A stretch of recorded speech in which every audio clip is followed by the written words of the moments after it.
Arc Raiders is one of the best, if not the best, extraction shooters ever made.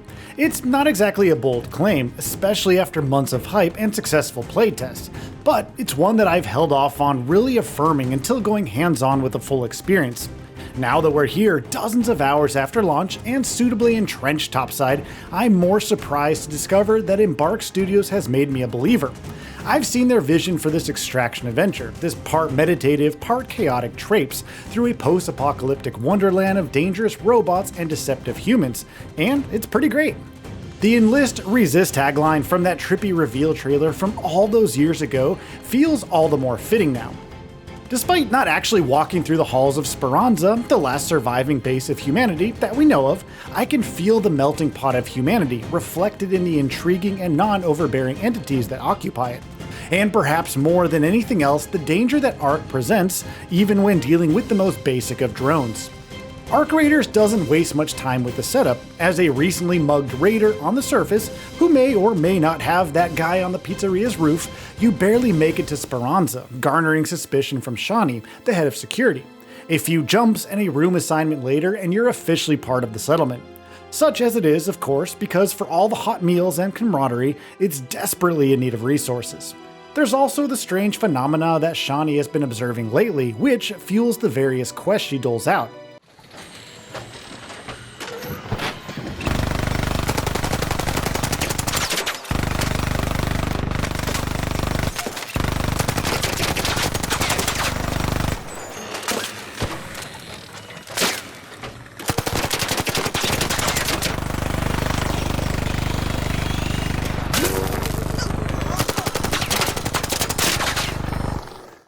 Some of them will get you up to speed on recycling, constructing workbenches, and whatnot, but they'll also help familiarize you with activities like repairing signal towers in certain locations.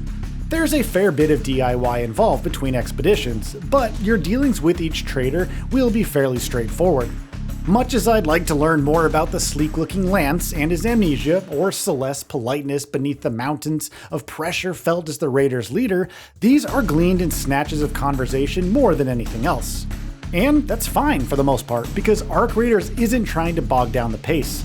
It wants you on expeditions, scrounging through the gorgeous world that remains, and collecting materials that can best advance your goals. So what goals? Well, it's ultimately up to you. Follow the various challenges, be it shotgunning different Arc or opening a certain number of containers to earn cred to spend on the Raiders' deck. Embark's tale on the premium war bond. Scrounge for materials to level up weapons, seek out resources to train Scrappy, your rooster companion, so that he'll scrounge better resources with each round end. Maximize XP gain and unlock new skills to build your ideal version of a raider, be it a hooligan who can destroy drones with a single weapon swing or a craftsman on the go. All of this, every single bit of it, is streamlined to perfection, while making sense within the context of the game world, well, aside from how Scrappy can do what he does. However, the real magic of Arc Raiders unfolds within the actual maps. You only have access to Dam Battlegrounds, the first of 4 maps at the start, but completing subsequent expeditions grants access to the others. Land at a random location, set a waypoint for where you'd like to scrounge, and away we go. Or so you'd expect. Each expedition is a mix of learning experiences, tragedies, failures, successes, and leaps of faith in humanity. Make no mistake, the tension from wandering through corridors in a compound, wondering when Arctics will pounce, or avoiding the gaze of a wandering snitch, trying to destroy it when caught is real here.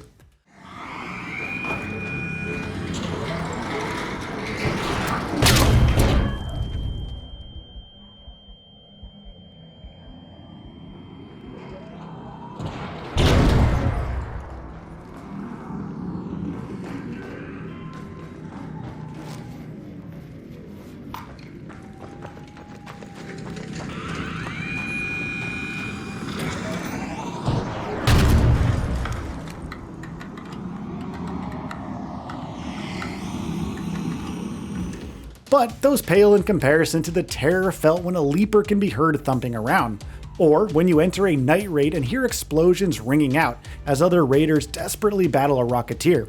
On one such expedition, I found some players doing their best to destroy a bastion. It was all I could do to help from a distance with my free loadout before trying to dodge a stray hornet that happened upon my position. Yet another experience saw my ammo depleted and my health reduced to almost nothing.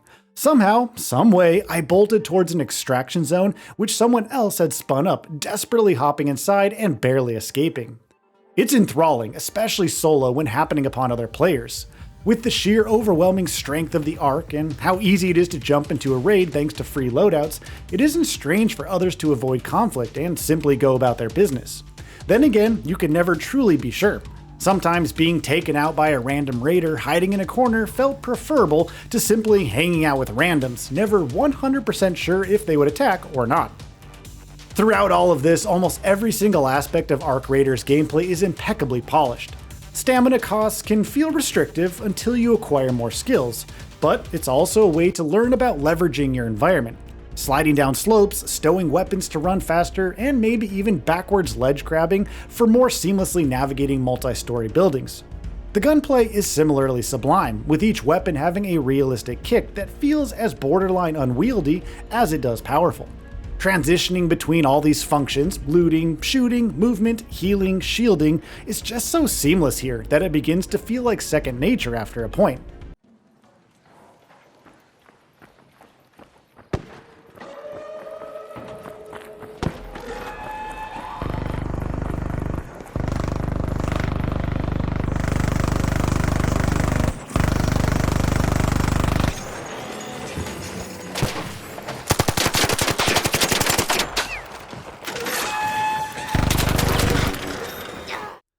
And on top of everything else, I really can't understate just how incredible the performance has been.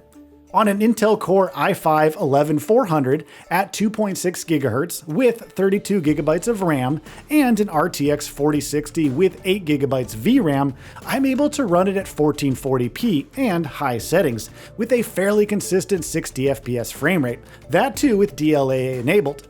No hiccups, no hitches, stutters, anything. Just reliably smooth and consistent performance throughout, which is great.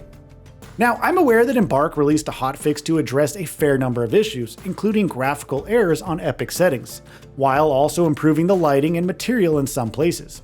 However, in terms of bugs, the only issue I've faced thus far is getting stuck in some rubble and being unable to jump out until the Fix Stuck Player function eventually emerges. Suffice it to say that having a multiplayer shooter, especially one with so many different factors and moving parts, with so much changing over the course of a match, just coming out and feeling this extensively polished is a wonderful feeling. Everything I've talked about barely scratches the surface of Ark Raiders and why it's so much fun. I can understand some criticism over the unusual generosity of it all, especially with the free loadouts, resources, and ways to earn cash to buy things. But that's only in the early going. Further progression really requires refining your approach, crafting better equipment, and then, after all the knowledge you've gained from previous runs, really risking it all. And who knows how other players will factor in. For a genre with such a simple purpose, laden with layers of complexity, Ark Raiders offers perhaps the most refined approach seen yet. It's brimming with personality, as evidenced in its presentation and incredible music, but never threatens to overpower the extraction gameplay and topside tension. Approachable, yet complex. Forgiving, yet just as unrelenting if you so choose. It's one of the most enjoyable multiplayer shooters in years. So, what are your thoughts on this? Go ahead and share them in the comments below. And if you like this video, please subscribe to the channel and enable all notifications by clicking the bell icon to get new video updates. We upload every day and would really appreciate your support. Thanks for watching.